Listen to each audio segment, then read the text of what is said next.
Good morning everybody, welcome back to another video. So it has been a while, and that's simply because life went wrong. I've not had a car for a couple of weeks, and so it's been very difficult for me to get up here. I've had someone else looking after them, keeping an eye on them, but I am wondering whether the ponies over there are actually going to recognise me. No, I lie, I know they will.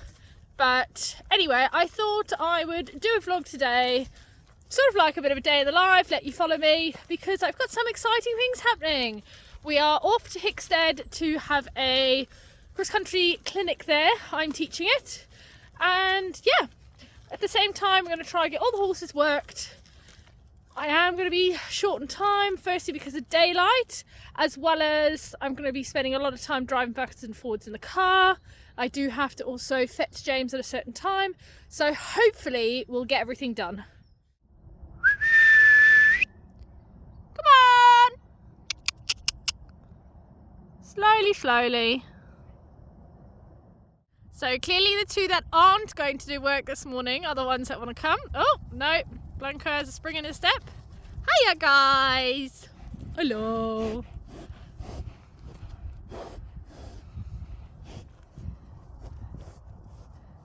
You come in.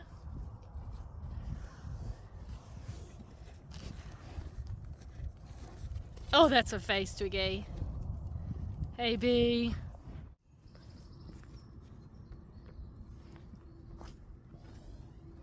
Ballougar, leave it.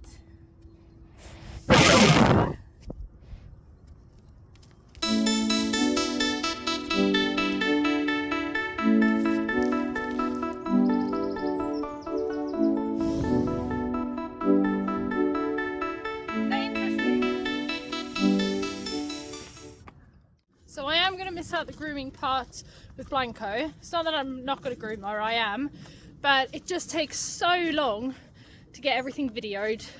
So I'll miss it with her because I am short on time now, and do a bit of that with the others later. I actually think she's rolled in fox poo. She absolutely reeks over there. Ugh. So we're on Blanco now. Whoop, dodging a tree. Just heading up to the school. It really is going to be a very short school. We're riding over to the school first. Just almost have to take a little bit of a hack coming up through the field, just so that I can give her a little bit of a trot up here, loosen her up. So let's go.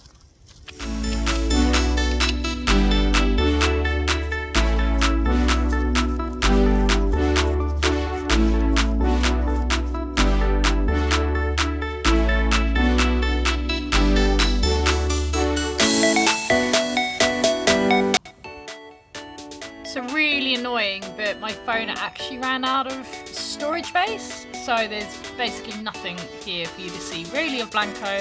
But I did want to ask the question though, as you would have seen with the poo stain, is her mane and her whole body, she's really scruffy at the moment, she's living out.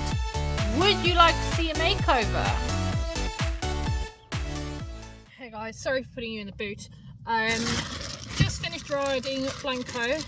She's back out in the field. It's 9:10 now, and we're about to head off to Hickstead.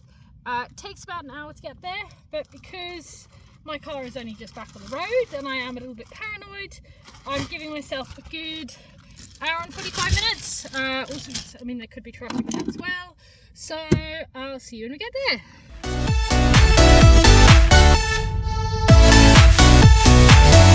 In a quarter of a mile, turn left. Made it! And the sun has come out, well, at least trying to. It's absolutely chucking it down on the way here. Realised light's probably not very good. Look at that tree, really nice colour. Oh, that light's better as well. Actually, it matches my top.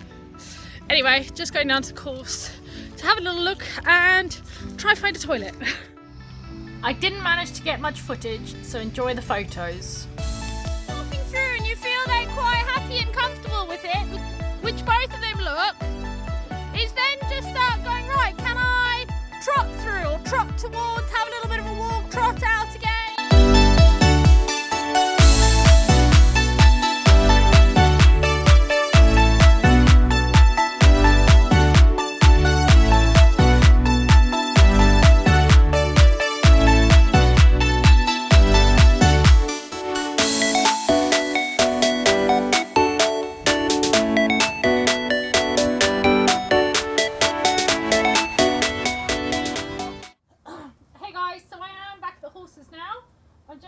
to, well, groom Ballougar, and then we're going to go for a ride.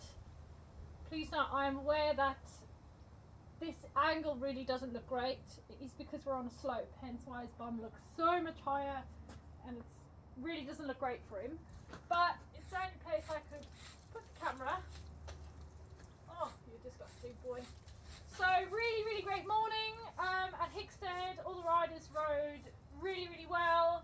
I think they all came away with something really positive, and just in general, the difference in the horses start to finish, they all seem to have some form of positive change, looking more confident over the fences, and so the riders looking so much more confident and happy, which is great, because that is one of the main things for me with regards to any clinics that I do, is confidence. Confidence is key, and confidence is what we're looking for improving with both horse and rider, and as a combination. I don't see the point in me being able to say do something with horse that then the owner can't.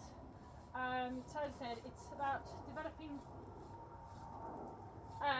confidence as a partnership rather than just the one or the other.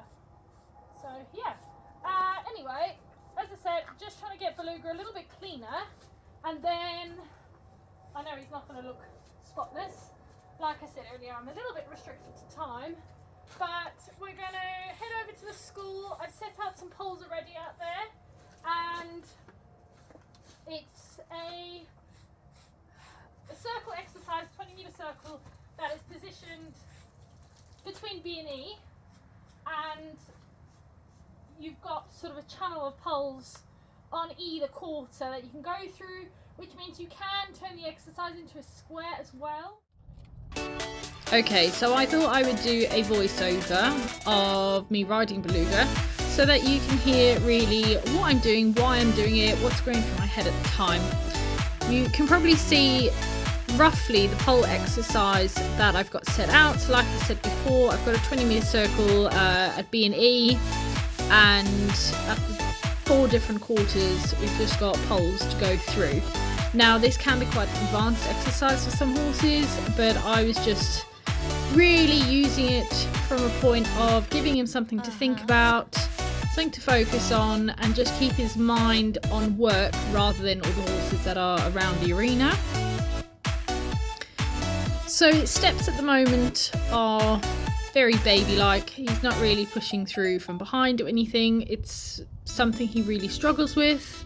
This is the first time being back in the school for a few months, so I wasn't expecting much of him at all. Just trying to really get his brain back in the work mode. Sorry about that vibration. Darren, that was you calling me if you're watching this. So as you'll just see at the moment, I'm adding different things into this exercise. Sometimes we're just working from one set of poles round to the next. Every now and then we might add in a smaller circle just to get a little bit more flexion coming round. We might circle to the opposite direction, and we might even ride a halt transition. Just trying to keep everything different all the time and keep testing those aids, his focus on me, whether he's listening, and how soft we can keep him all the time. So I think we're about to ride a halt transition now, and I think he stopped really quite quickly. Just keeping the hand as soft as I can, and then guiding him off to have a bit of a change of direction. So he's still quite baby-like in his steps, but I don't see the point in pushing him on too much at this stage, because it's more about him getting the confidence in his footfalls. So if I were to just kick on and make him go faster, he ends up just getting long and flat, when really he needs to learn to engage the hind end a little bit more and keep that flexibility within his body, hence why I'm doing a lot more sort of suppling work with him. But what I am going to do is add in a little snippet of me riding him exactly 2 days after this exercise, so that hopefully you can see the difference that me not rushing him has actually paid off, and that there is a big difference in his trot work in particular. His walk is alright, But this sort of day one of getting back on him, the trot really isn't good. You'll see in a minute he looks like he's sort of just been backed. It's so inconsistent with rhythm. But 2 days later, it's far better, and we've just sort of expanded on different exercises. So yeah, they're asking for trot. He's gone into it and then gone, oh, okay, now I'll walk. Oh, no, I'll trot again. Oh, no, I'll walk again. And what I'm doing from the riding point is I'm asking for the trot. The moment he's giving it to me, I'm taking the pressure away with my leg. And yes, he's coming back down to walk again. And then I'll go, no, come on, back into trot. The moment we step forward into trot, my leg comes off again. Then if he loses a trot, then my leg's going to go back on. And what I'm wanting him to learn is that I apply that pressure of the leg and you go forward and you maintain that pace in your own right. It should not be me sitting there and nagging him every stride of the way. Keep the trot, keep the trot, keep the trot, keep the trot. What I'd like from him is for him to go into trot and be happy to stay in trot and just maintain it without me having to apply any more leg until I either say to him, right, let's now go faster, or on the other hand, let's slow down. He should just go into that trot and just hold it until the next thing is asked of him. If at any point while we're doing this trot work he just feels like he gets a little bit too sticky, I've then popped in a bit of a circle, sort of, or half circle, sorry, bending him off one way, then bending him off the other way, just again to use that bending work to loosen up his body and get him rethinking about what he's doing and release the tension from his body so he's not feeling like he's going backward. Just another thing here that I'm actually really pleased about, in all the time sort of he's done bits of work here and there, he's never been ridden in the rain, and I know at the moment you can just see a couple of spots of rain. It did get harder and I decided to get off. That was purely because I did not want to get too wet. But I was really chuffed with him that he was not fussed by it in the least, and I'm sure that's got to do with him living out all the time, because if I take this horse back a few years, he probably would have freaked out by that. There you might have seen he did just have a little moment of, oh, can I play up here? I don't know if the horses next door started bombing around, and it was just readjusting his weight to the left, to the right, and then straightening him forward again, rather than having a big telling off or anything like that, because I want him to know that work is fun.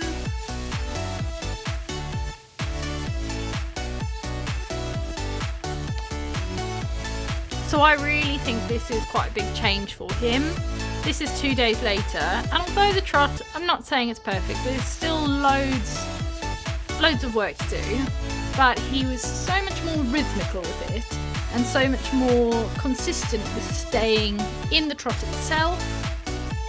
What we did was just work a lot with our transitions, moving from trot down to walk, back to trot again. And the key thing here was that release of pressure. So if I ask him for walk and he gives me the walk, straight away I soften with the hand. He's no longer got that pressure there of my hand on his mouth. Obviously before that I'm working through my seat. It's not a direct, I'm just going to yank him back.